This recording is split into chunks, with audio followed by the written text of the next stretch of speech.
नमस्कार.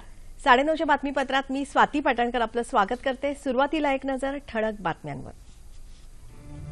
राज्य विधिमंडळाचं अर्थसंकल्पीय अधिवेशन उद्यापासून.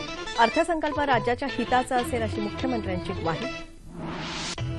दुष्काळानं होरपळलेल्या शेतकऱ्यांना मदत करण्यात सरकार तोंडघशी पडल्याचा आरोप करत विरोधकांचा चहापानावर बहिष्कार.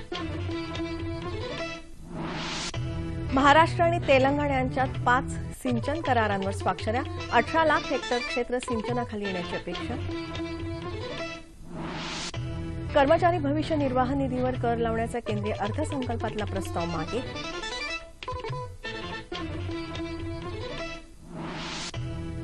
नारी शक्तीला सलाम करून राज्यासह देशभरात जागतिक महिला दिनानिमित्त विविध कार्यक्रम. आणि T20 विश्वचषक स्पर्धेच्या पात्रता सामन्यांना आजपासून नागपूरमध्ये सुरुवात.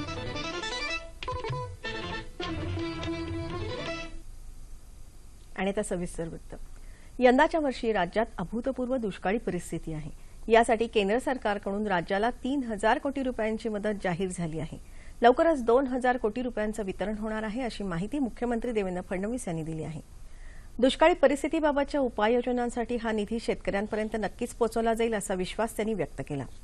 राज्य विधिमंडळाचं अर्थसंकल्पीय अधिवेशन उद्यापासून मुंबईत सुरू होत आहे. अधिवेशनाच्या पूर्वसंध्येला आज मुख्यमंत्र्यांनी विरोधकांसाठी चहापानाचा कार्यक्रम आयोजित केला होता. त्यावेळी घेतलेल्या पत्रकार परिषदेत ते बोलत होते. विरोधकांना खरंच शेतकऱ्यांचे प्रश्न मांडायचे असतील तर विरोधकांनी चर्चा करावी. आम्ही कोणत्याही मुद्द्यावर चर्चा करायला तयार आहोत असं मुख्यमंत्र्यांनी सांगितलं. या अधिवेशनात 7 प्रलंबित विधेयकांसह 15 प्रस्तावित विधेयकं मांडली जातील. तसंच 5 अध्यादेशांचे विधेयकांमध्ये रूपांतर केलं जाईल अशी माहितीही त्यांनी दिली. शेतकऱ्यांप्रती राज्य सरकार संवेदनशील असून दुष्काळी भागातल्या परिस्थितीची पाहणी करण्याकरता मंत्र्यांनी केलेले दौरे ही राज्याच्या इतिहासातली पहिलीच घटना आहे असं मुख्यमंत्री म्हणाले. डान्सबार बंदीच्या संदर्भात सर्वोच्च न्यायालयाच्या निर्णयाला अनुसरूनच कायदा केला जाईल असंही मुख्यमंत्र्यांनी सांगितलं.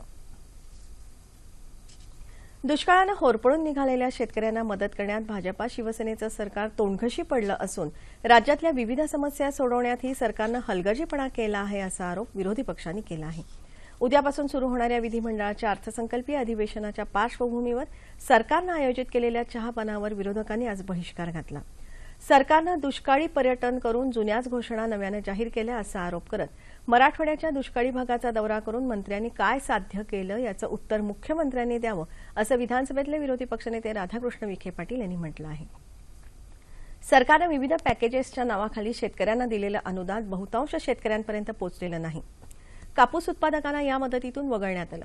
रोजगार हमी योजनेची कामं कित्येक गावांमध्ये सुरू झालेली नाहीत असा आरोपही त्यांनी केला.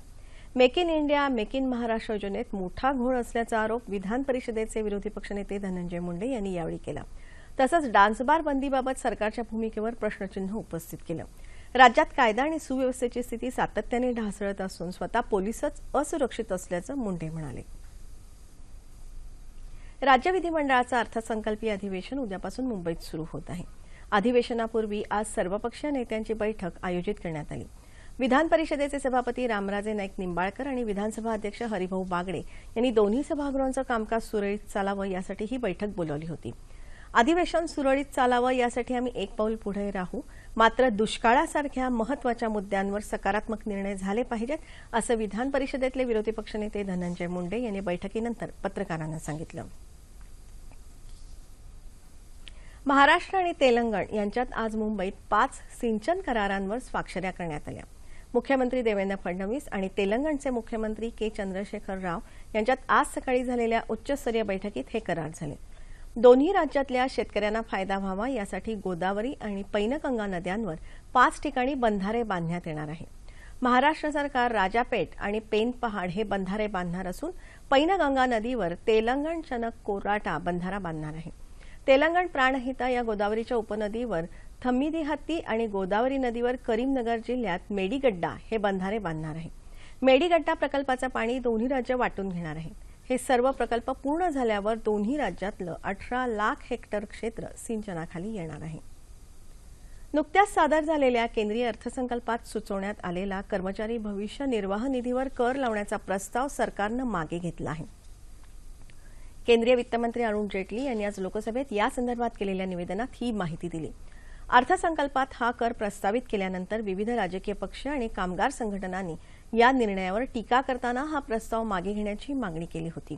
त्यानंतर अरुण जेटली यांनी देखील याबाबत फेरविचाराचे संकेत दिले होते। विविध प्रकारच्या सूचना प्राप्त झाल्यानंतर या प्रस्तावाचा सर्वसमावेशक आढावा घेण्याची सरकारला आवश्यकता वाटत आहे, असं जेटली म्हणाले। मात्र राष्ट्रीय निवृत्तीवेतन योजनेबाबतचा कर प्रस्ताव कायम ठेवत असल्याचं जेटली यांनी स्पष्ट केलं आहे। महिला आरक्षण विधेयकावर सर्व सहमती होण्यासाठी सरकार प्रयत्न करत असून यात लवकरच यश मिळेल, असं संसदीय कामकाज मंत्री एम व्यंकय्या नायडू यांनी लोकसभेत सांगितलं। जागतिक महिला दिनानिमित्त लोकसभेत महिला सबलीकरणावर महिला खासदारांनी आपली मतं मांडली। महिला आरक्षण विधेयक लोकसभेत लवकरात लवकर मंजूर व्हावं अशी मागणी विविध पक्षाच्या महिला खासदारांनी यावेळी केली। उपराष्ट्रपती हमीद अन्सारी यांनी महिला सबलीकरणासाठी सामूहिक प्रयत्नांची आवश्यकता राज्यसभेत व्यक्त केली। महिला आरक्षण विधेयक लोकसभेनं लवकरात लवकर मंजूर करावं अशी मागणी राज्यसभेत सर्व पक्षांच्या सदस्यांनी केली। राष्ट्रपती प्रणव मुखर्जी आणि पंतप्रधान नरेंद्र मोदी यांनीही जागतिक महिला दिनाच्या शुभेच्छा दिल्या आहेत।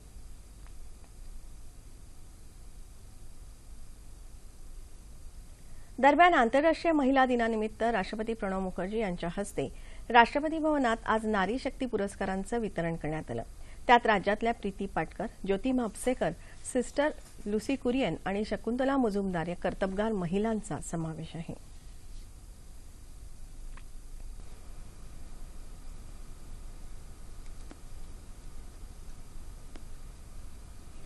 जन्मतःच नेत्रहीन असलेल्या पण आयुष्यात आगळंवेगळं करण्याची जिद्द उराशी बाळगत आपल्या असामान्य कर्तृत्वानं पहिल्या भारतीय अंध रेडिओ स्टार बनण्याचा बहुमान मिळवणाऱ्या नाशिकच्या डॉक्टर वृषाली शेख या जागतिक महिला दिनानिमित्त संवाद साधण्यासाठी आज आपल्या स्टुडिओमध्ये आल्या आहेत।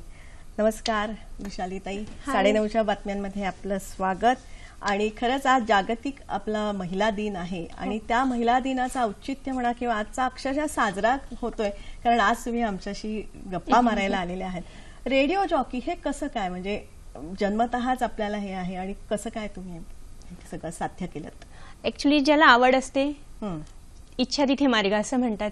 तर लहानपणापासूनच मला मीडियाबद्दल खूप आकर्षण होतं आणि रेडिओबद्दल तर विशेष करून म्हणजे अंध असल्याने तर अंध लोकांना रेडिओ खूप प्रिय असतो। त्याच्यामुळे रेडिओचे एक एक अँकर, निवेदक अमीन सयानी, कमल शर्मा, ममता सिंग हे माझे सगळे आदर्श। यांना ऐकत ऐकत मी मोठी झाली। त्याच्यामुळे आपण पण रेडिओमध्ये काहीतरी केलं पाहिजे असं मला वाटायचं। म्हणजे ऍडव्हर्टाईज चालायच्या त्यांची मी नक्कल करून बघायची वर्गामध्ये। मग टीव्हीच्या ऍड असतो तुमच्या दूरदर्शनच्या किंवा रेडिओच्या, मग त्याच्यामुळे माझी आवड निर्माण झाली आणि मग गेल्या 10 वर्षापासून आता या क्षेत्रामध्ये मी आहे। जाहिराती तयार करते, टीव्हीच्या पण इव्हन आणि रेडिओच्या सुद्धा। वा, पण आता रेडिओ जॉकी मिळालं एक छोटंसं ऐकवणार का, नेमकं कसं कसं करता तुम्ही? हो, आता काय ऍडव्हर्टाईजच्या सोबत आम्ही काही स्पॉन्सर्सचे प्रोग्राम्स पर रेडिओला देतो आणि मग ते खूप पॉप्युलर होतात। म्हणजे अगदी कायदा असू दे, गझल असू दे, मसाले, अगदी वेगवेगळ्या फॅशन या सर्वांचे प्रोग्राम्स आम्ही दिलेले आहेत। तर आमचा 2008 पासून एक प्रोग्राम चालतो रेडिओला, तो मी आणि माझे पती आम्ही दोघं त्याचे अँकरिंग करतो। त्यात मी दिशा म्हणून माझं टोपण नाव आहे आणि त्याची सुरुवात जस्ट मी ऐकवते आपल्या सर्व श्रोत्यांसाठी। त्याची सुरुवात अशी असते, मिरॅकल ॲड एजन्सी प्रस्तुत करीत आहे ज्ञान, मनोरंजन आणि मस्तीचा अनोखा कार्यक्रम मिरॅकल मस्ती।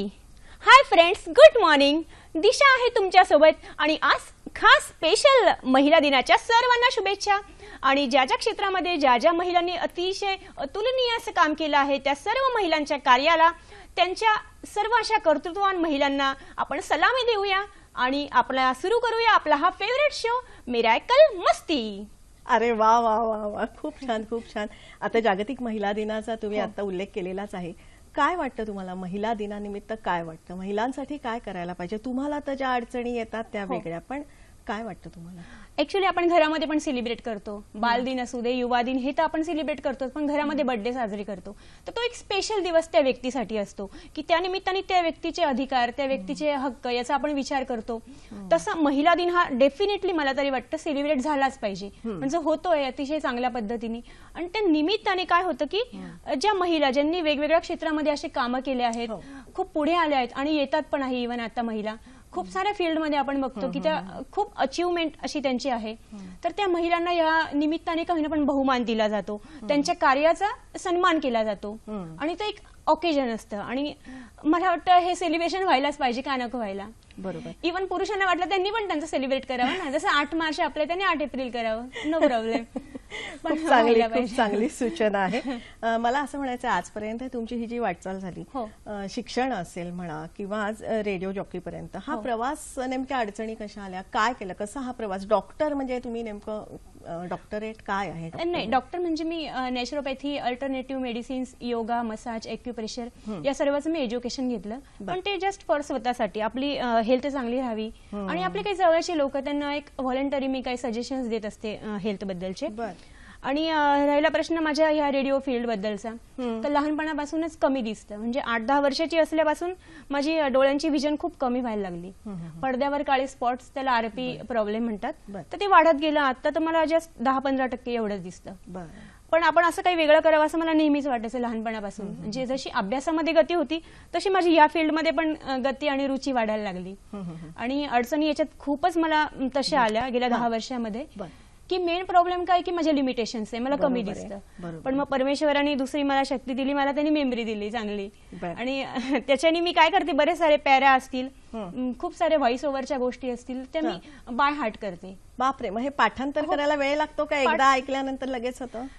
सुदैवाने 1-2दा ऐकलं की माझं बाय हार्ट होतं.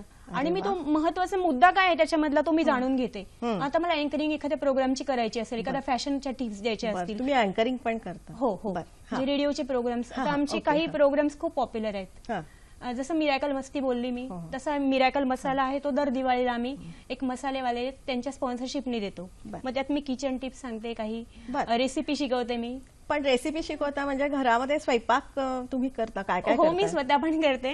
आणि मी सर्व स्वयंपाक करते, जे इतर महिला करतात ते सर्व करते. भाजी, पोळी, वरण, भात. इव्हन फक्त एवढं आहे की निवडायचे जे आपले लिमिटेशन आहे ते आहेतच. शारीरिक माझ्या काही मर्यादा आहेत कमी दिसल्यामुळे. पण त्या माझे पती आहेत, ते डोळस आहेत आणि ते मला तेवढी हेल्प करतात. डेफिनेटली करायला पण पाहिजे. मी तर म्हणते प्रत्येक घरात प्रत्येक महिलेला त्यांचे पती असतील किंवा पुत्र्यांनी हेल्प करायलाच पाहिजे. मला वाटतं महिला दिनाचा हाच चांगला संदेश तुम्ही असं सहज बोलता बोलता आपण हा देऊन टाकलेला आहे. याच्या व्यतिरिक्त छंद काय काय आहेत आपल्याला? छंद मला मेन तर हाच आहे की वेगवेगळ्या आयडियाज डेव्हलप करायच्या, अँकरिंग करायची. आणि सोशल म्हणजे मी पर्यावरणाचे पण काही कामं करतो आम्ही. आणि गाण्याचा छंद आहे, कविता आहे. कविता? हो, कविता पण मी करत असते. आणि आमची क्रिएटिव्ह माइंड फाउंडेशन ट्रस्ट आहे, म्हणजे त्याची आता मी गेल्या 4-5 वर्षापासून प्रेसिडेंट आहे. तर त्याच्या माध्यमातून आम्ही पर्यावरणाची कामं असतील किंवा महिलांसाठी आम्ही काही प्रशिक्षण वर्ग चालवतो अधूनमधून. ज्वेलरी असतील, रांगोळी स्पर्धा आणि आरोग्याचे आम्ही क्लास वगैरे त्याच्या थ्रू, योगा वगैरे असे घेत असतो महिलांना. कविता पटकन थोडीशी म्हणून दाखवणार काय, स्वतः रचलेली कविता? हो, काही थोड्याफार मी रचल्या आहेत. त्याच्यापैकी एक कविता माझी अशी आहे, मुख्य भावना. काही वर्षांपूर्वी मी ती लिहिली होती. अशाच एका निराशेच्या प्रसंगातनं लिहिली, पण ती कविता खूप पॉझिटिव्ह आहे तशी. तर आपल्या सर्व महिलांसाठी मी प्रेझेंट करते. मुख्य भावना. अचूक आणि नेमके शब्द नाहीत माझ्या पाशी, मुख्य भावना मनातल्या व्यक्त करू मी कशी. नियतीच्या असह्य वेदना, कुचंबणा आणि त्रास, लिहावा वाटतो आपण सोसलेल्या दुःखांचा इतिहास. पण तडजोड करावी लागते कायम ह्या युगाशी, मुख्य भावना मनातल्या व्यक्त करू मी कशी. हाती नाही माझ्या काही जन्मभराची शिक्षा आहे, एका चांगल्या संधीची अजूनही प्रतीक्षा आहे.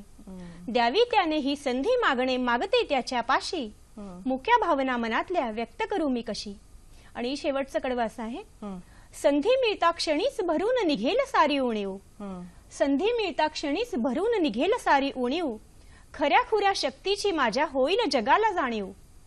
घेईन तेव्हा गरुड भरारी मी ही मुक्त आकाशी, मुख्य भावना मनातल्या व्यक्त करू मी कशी, मुख्य भावना मनातल्या व्यक्त करू मी कशी. खूप छान व्यक्त केलेल्या आहेत. तुमच्या चेहऱ्यावरून त्या सगळ्या भावना दिसत आहेत आणि खूप यश तर नक्कीच मिळणार आहे. आणि तुमच्या या यशाचे साथीदार मला वाटतं तुमचे मिस्टर पती. हो, डेफिनेटली. ते तुम्हाला खूप मदत करत असतात. हो, मदत पण म्हणू शकतो आपण आणि साथ म्हणू शकतो. ते माझे पती पण आहेत, माझे चांगले मित्र पण आहेत. की जशी मी त्यांच्या सोबत प्रत्येक फील्ड, त्यांच्या ऍड एजन्सी जी आमची आहे त्याच्यासोबत मी सर्वच काम करते. स्क्रिप्टिंगचं असू दे, एका जाहिरातीत काम पण केलेलं आहे ना? हो, सध्या ती आपल्या दूरदर्शनला चालू पण आहे आणि इतर चॅनल्सला पण चालू आहे, पाणी बचतीची. तर त्यामध्ये मी भांडे घासण्याचा रोल केलाय, ओके. पण एका डोळस महिलेचा मी रोल केलाय तो, आणि इव्हन कोणाला वाटणार पण नाही की मी त्यामध्ये नाही, अंध आहे खरंच म्हणून. खरंच नाही. पण आज जागतिक महिला दिन आहे. हो. तुम्ही थोडक्यात काय आवाहन शेवटी जाता जाता काय कराल की आपल्या आसपासच्या महिलांना जपा, काय आपण सांगू शकाल पटकन? महिलांना मला असं सांगावंसं वाटतं की महिला ही प्रेमरूपधारिणी आहे, सृष्टीची जननी आहे, बरोबर. ती अन्नपूर्णा अर्पिता आहे. हो. आणि सर्व जे महापुरुष होऊन गेले जगभरातले, बर. त्यांचा जन्म हा स्त्रीच्याच कुशीतनं झालाय ना. हा. तर स्त्रीने का मागे राहायचं? आता खरा काळ जो आहे तो मागे राहण्याचा नाहीये, तर जागे होण्याचा आहे. नक्कीच, आणि नक्कीच. तंत्रज्ञान टेक्निक एवढं पुढे चाललंय, अजूनही तशा महिला डेव्हलप होत आहेत, पण महिलांनी अजून ज्या मागे आहेत त्यांनी नक्कीच पुढे यावं आणि स्वतः तर डेव्हलप व्हावं, आपल्या सोबतच्या महिलांनाही करावं. आणि मला महत्वाचं एक असं सांगावं असं वाटतं की महिलांनी स्वतःवर तर अन्याय अत्याचार होऊ देऊ नयेच, आणि दुसऱ्यावरही पण करू दुसऱ्यावरही नये करू आणि नये. दुसऱ्याला मदत पण करावी. Definitely. खूप सुंदर तुम्ही सांगितलं. आणि पुढच्या वेळेला याल तेव्हा असेच यशाच्या अनेक पायऱ्या चढून तुम्ही याल. आणि आपण इथे आलात त्याबद्दल आणि जागतिक महिला दिनाच्या पुन्हा एकदा शुभेच्छा वृषाली. आपण इथे तुम्हाला आलात. पण आणि धन्यवाद. सर्व माझ्या जे ऐकणाऱ्या महिला आहेत सर्वांना शुभेच्छा. धन्यवाद. थँक्यू. ओके. आज जागतिक महिला दिनानिमित्त महिलांच्या अद्वितीय कार्यकर्तृत्वाला सलाम करण्यासाठी राज्यभरात विविध कार्यक्रमांचं आयोजन करण्यात आलं होतं. त्याचा हा वृत्तांत. राज्याचे पोलीस महासंचालक प्रवीण दीक्षित यांच्या आदेशावरून आज राज्यातल्या 1076 पोलीस ठाण्यात एकाच वेळी सर्व ठिकाणी ठाणे अंमलदार म्हणून महिलांनी कामकाज करण्याची आज पहिलीच घटना ठरली. औचित्य होतं आजचं जागतिक महिला दिनाचं.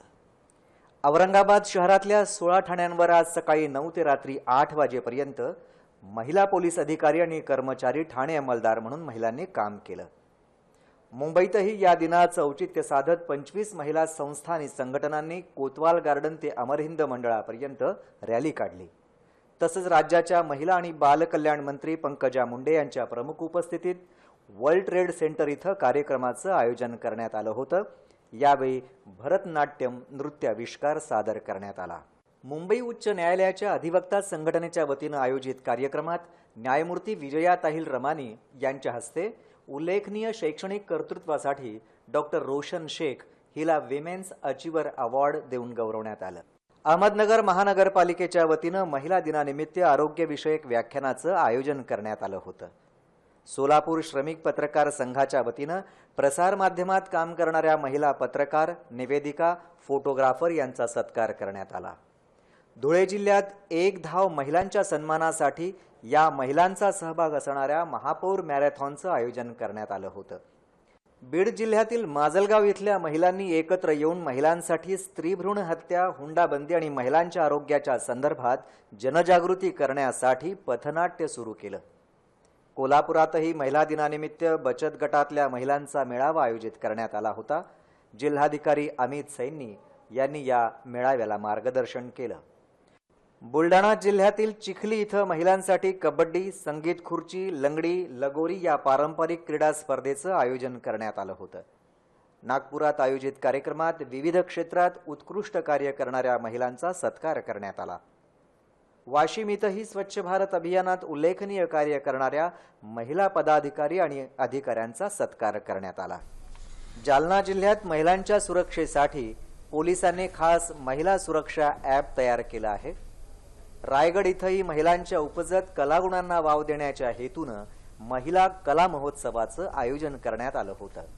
वर्धा जिल्ह्यात उत्तम आरोग्य सेवा राबवल्याबद्दल मुलगावच्या उपजिल्हा रुग्णालयाला डॉक्टर आनंदीबाई जोशी पुरस्कारानं गौरवण्यात आलं.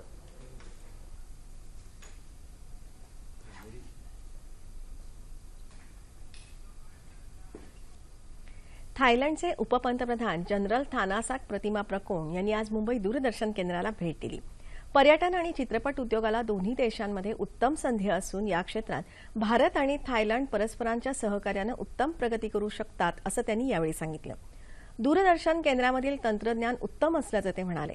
अतिरिक्त महासंचालक मुकेश शर्मा यांनी थायलंडच्या उपपंतप्रधानांचं स्वागत केलं आणि सह्याद्री वाहिनीबद्दल माहिती दिली. यावेळी वरिष्ठ अधिकारी उपस्थित होते. थायलंडचे उपपंतप्रधान मुंबईच्या 3 दिवसांच्या दौऱ्यावर आहेत. त्यांनी आज फिल्म्स डिव्हिजनला भेट दिली. तसंच ते राष्ट्रीय चित्रपट विकास महामंडळालाही त्यांनी भेट दिली.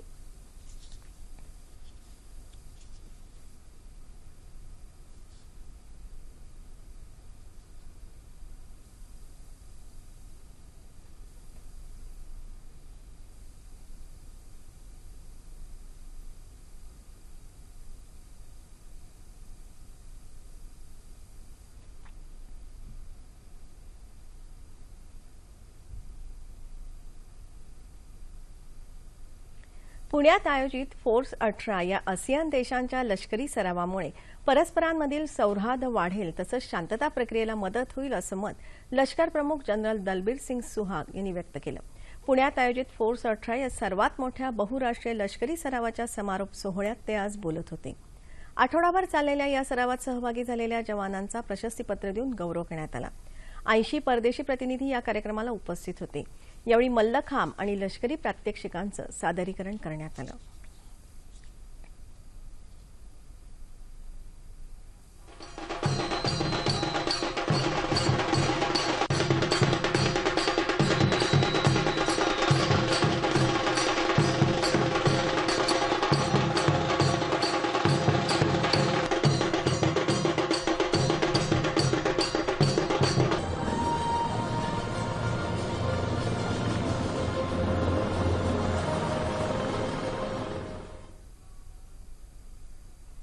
T20 विश्वचषक स्पर्धेला आजपासून नागपूरमध्ये सुरुवात झाली.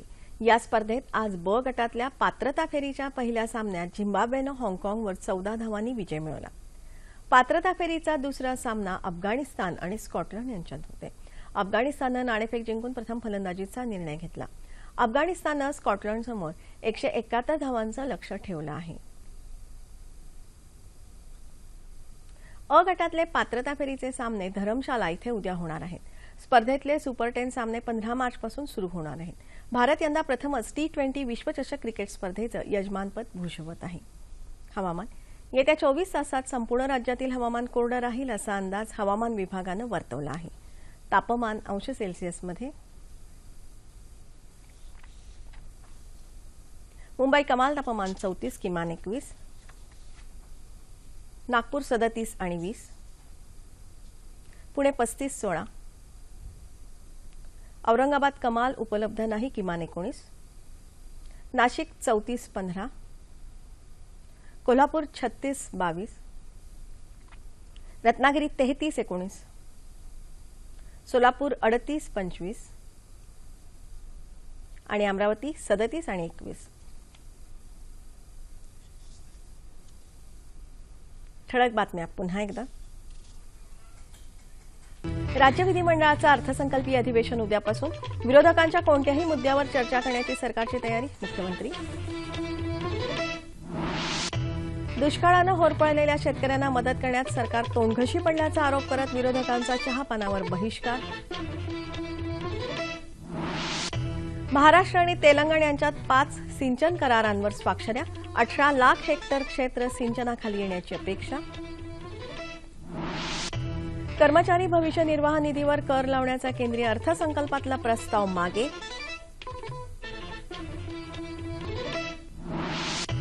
नारी शक्तीला सलाम करून राज्यासह देशभरात जागतिक महिला दिनानिमित्त विविध कार्यक्रम. आणि T20 विश्वचषक स्पर्धेच्या पात्रता सामन्यांना आजपासून नागपूरमध्ये सुरुवात.